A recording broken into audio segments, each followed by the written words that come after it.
అందరికీ నమస్కారం. ఈరోజు రాజమౌళి ఒక డైలాగ్ అన్నాడు.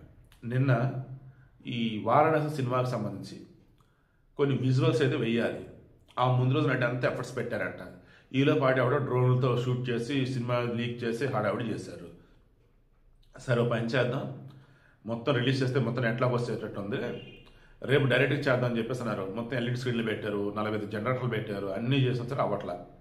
ఇక అప్పుడు రాజమౌళి అన్నాడు, నాకు దేవుడి మీద నమ్మకం లేదనలా, నాకు దేవుడి మీద అంతగా నమ్మకం లేదన్నాడు. అంటే నేను 100% దేవుడిని నమ్మి నీదే బరం నేను ఆయన మీద వేయను, నా ఎఫర్ట్స్ నేను పెడతా అన్నాడు. అయితే ఇది అర్థం కాక రాజమౌళిని కొందరు అత్యుత్సాహం చూపించి తిట్టేస్తున్నారు. ఈ కొందరు అసలు ఆయన అర్థం చేసుకోవట్లేదు. రామం రాఘవం అని త్రిబుల్ ఒక సాంగ్ ఉండేది, ఎంత బాగుండేది.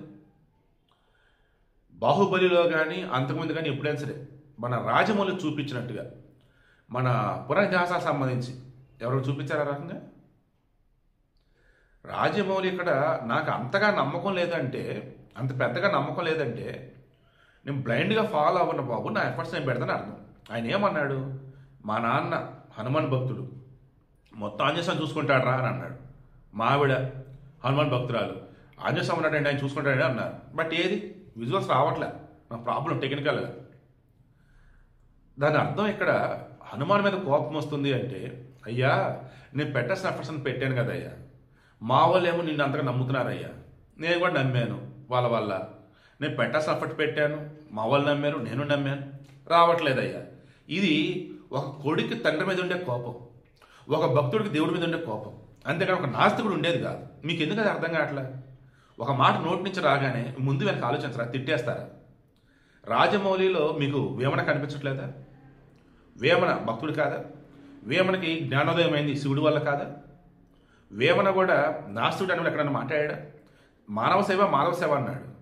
అండ్ నీ పని నువ్వు చేరాబాబు అన్నాడు. కర్మణ్య వాదికరిస్తే మా ఫ్లెష్ కథ మా కర్మ ఫలహేతుర్భు మాతే సంగస్వ కర్మని. కర్మలు చేయడం ముందు నీకు అధికారం కలదు, కానీ ఆ కర్మల ఫలితం ముందు నీకు అధికారం లేదు అని చెప్పేసి కర్మలు చేయడం ఆపరాధం అన్నాడు శ్రీకృష్ణుడు. ఇక్కడ రాజమౌళి కూడా ఇండైరెక్ట్ అదే చెప్పాడు, నా ఎఫర్ట్స్ నేను పెట్టా బట్ రావట్లేదు ఏంటి దేవుడా, ఏందయ్యా నువ్వు? బాధ భక్తుడిగా భగవంతుడి మీద ఉండే కోపం కాదు అది. ఏందయ్యా నువ్వు చెప్పినట్టు చేశానయ్యా అని చెప్పేసి అది అక్కడ భక్తి కనపడింది నాకు. మరి మీకెందుకు కనపడి నాకు అర్థం కావట్లా. ఇక జేమ్స్ కెమెరాన్ ఒక ఆంగ్లేయుడు, కానీ అతను మన పురాణ దర్శనాన్ని నమ్ముతాడు, భగవద్గీతను ఫాలో అవుతాడు. అలా వచ్చిందే అవతార్ సినిమా. పంచభూతాలు ఒక మానవుడికి సాయపడతాయి తను ఎప్పుడు తను పెట్టినప్పుడు. అవతార్ 1, అవతార్ 2 అద్భుతాలు చేయగలిగాడంటే జేమ్స్ కెమెరాన్కి మన రామాయణ మహాభారతాల మీద ఉన్నటువంటి అవగాహన, నమ్మకం. ఈరోజు వారణాసి సినిమాలో కూడా అద్భుతాలు చేయబోతున్నాడు మన రాజమౌళి. ఎందుకంటే దేవుడి మీద అతనికి నమ్మకం ఉంది కాబట్టే, మిగతా వాళ్ళలాగా పూర్తిగా దేవుడి మీద భారం వేయకుండా తను ఎప్పుడు తను పెడతాడు కాబట్టే. ఏదైనా తేడా వస్తే ఏంటి నువ్వు ఉన్నావని ధైర్యంతో చేశా, నా ఎఫర్ట్స్ నేను పెట్టా, నువ్వు చేయవా ఇంక నాకు అని అడుగుతాడు కాబట్టి అతనిని ఈరోజు దేవుడు ఎంచుకున్నాడు అద్భుతమైనటువంటి సినిమాలు తీయటానికి, మన పురాణ ఇతిహాసాల గురించి ఈ తరాన్ని చెప్పటానికి. రాజమౌళి దగ్గర నాకు తప్పు కనపడలే.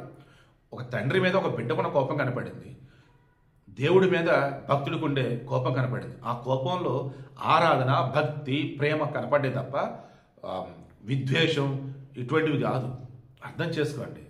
రాజమౌళి మన జక్కన్న తప్పు చేయడు, తొందరపడి అనడం, ఓకేనా? ఎంతో కష్టపడి అంతా చేస్తే రాకపోతే పెట్టబడింది దానికైనా, ఓకే? తప్పుగా అనుకోవద్దే. దట్టు హనుమాన్. అక్కడ హనుమాన్ అంటే రామ భక్తుడు, ఎక్కడ రామనామం వినిపిస్తుందో అక్కడికి వచ్చేస్తాడు. అలా ఈ రాజమౌళి కూడా ఆ రాముడి యొక్క భక్తుడే. అంటే అప్పుడు హనుమాను రాజమౌళి ఫ్రెండ్సే, నేను హనుమాన్ ఫ్రెండ్సే, విజేంద్ర ప్రసాద్ హనుమాన్ ఫ్రెండ్సే. భక్తులుగా మనందరూ కూడా మన హనుమంతుడి ఫ్రెండ్ని ఒరే తురే అనవచ్చు. బట్ మనకంటే పెద్దవాడైతే ఒరే తురే అనలేము. ఏంటయ్యా నువ్వు చెప్పింది చేశా, నువ్వేం చేస్తున్నావు అనలేవా? అదే కదా అన్నాడు. నా సనాతన ధర్మంలో మాత్రం ఇది సాధ్యం స్వామి. ఏ మంత్రం మీరు చూపించగలరా? దేవుడిని మీరు క్వశ్చన్ చేయగలరా? దేవుడిని మీరు కోప్పడగలరా? నా ధర్మంలో సాధ్యం. ఎందుకంటే భక్తి అన్నది నీ మనసులో ఉంటే ఆ దేవుడు అన్నవాడు వచ్చి నీ మనసులో ఉంటాడు. ఏంటి మరలా చెప్తున్నా, అహం బ్రహ్మస్మి, అంతటా నేనే ఉన్నా. ఎప్పుడు? ఆ దేవుడిని నమ్మినప్పుడు, ఆ దేవుడు నాలో ఉన్నప్పుడు. చాలా చాలా చెప్పాలనిపిస్తుంది, ఇక్కడ ఆపుతున్నా. ఓకే, రాజమౌళి తప్పనలేదండి. దేవుణ్ణి ఫ్రెండ్ అనుకున్నాడు, హనుమంతుని ఫ్రెండ్ అనుకున్నాడు, రాముడిని భగవంతుడు అనుకున్నాడు, అంతే.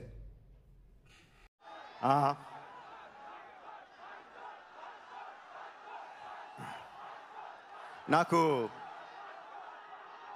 దేవుడి మీద పెద్ద నమ్మకం లేదండి. నాన్నగారు వచ్చి ఇందాక హనుమ